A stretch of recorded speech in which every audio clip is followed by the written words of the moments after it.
This is Darshana Gauchan with your B2B Cambodia Market update for October 7th, 2024. The Cambodia Securities Exchange Index was down 2.98 points or 0.72% to 409.30. Total trade volume was down from Monday with 113,938 shares changing hands at a total value of 678 million real or around $167,000. No stocks were up on Monday, both on the main board and the growth board. The main board Sihanoukville Autonomous Port was the biggest loser of the day, down 3.40% or 400 real to 11,380 real per share, followed by the Phnom Penh Water Supply Authority, which was down 0.93% or 60 real to 6,400 real per share. Other stocks down were Grand Twins International, the Phnom Penh Autonomous Port, and Cam GSM. Meanwhile, Royal Group Phnom Penh SEZ, Akleda Bank, Pestec Cambodia, and MJQ Education remained flat. On the growth board, DBD Engineering dropped 0.49% or 10 real to 2,050 real per share, while JS Land stayed flat at 3,440 real per share.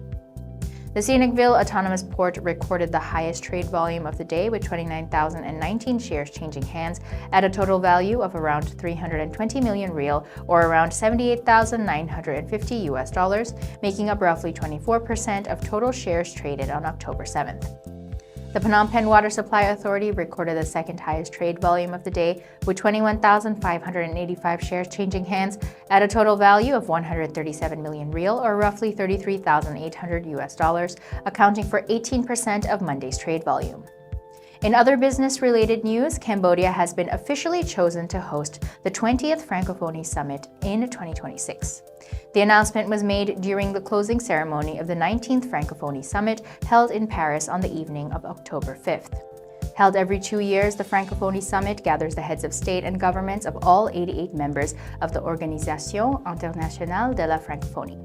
Prime Minister Hun Manet has stated that he believes this summit will be an opportunity for Cambodia to showcase itself to other Francophone countries, which will surely include opening up new avenues for business investment. Moving on to the exchange rate, the Khmer Real to USD strengthened to 4,056 real per US dollar, while the US dollar index was up to 102.57.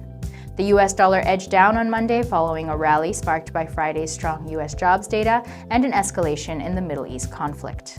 The U.S. jobs report showed the biggest jump in 6 months in September, a drop in the unemployment rate and solid wage rises, all pointing to a resilient economy and forcing markets to reduce pricing for U.S. Federal Reserve rate cuts. Looking at global commodities, oil prices fell on Monday after posting their steepest weekly rise in more than a year last week, as oversupply concerns amid softer demand countered the worries over a wider Middle East conflict disrupting exports in the key oil-producing region. Brent crude futures fell 28 cents or 0.36% to $77.77 per barrel. Brent rose more than 8% last week, the biggest weekly gain since January 2023. Gold prices eased as bets firmed for a smaller U.S. rate cut in November after strong jobs data, while investors awaited inflation data and comments from the U.S. Federal Reserve for further cues. Spot gold slipped 0.3% to $2,643.13 per ounce. U.S. gold futures edged 0.2% lower to $2,662.70. As of the time of the Cambodian market's closing, U.S. stock index futures ticked lower, while benchmark 10-year Treasury yields stood at around 4%. Stocks broadly rose in Asia, with benchmarks in Japan and South Korea both adding more than 1.5%. Mainland Chinese markets remained closed and are due to reopen Tuesday. This was Darshana Gauchan with your B2B Cambodia Market update for October 7th.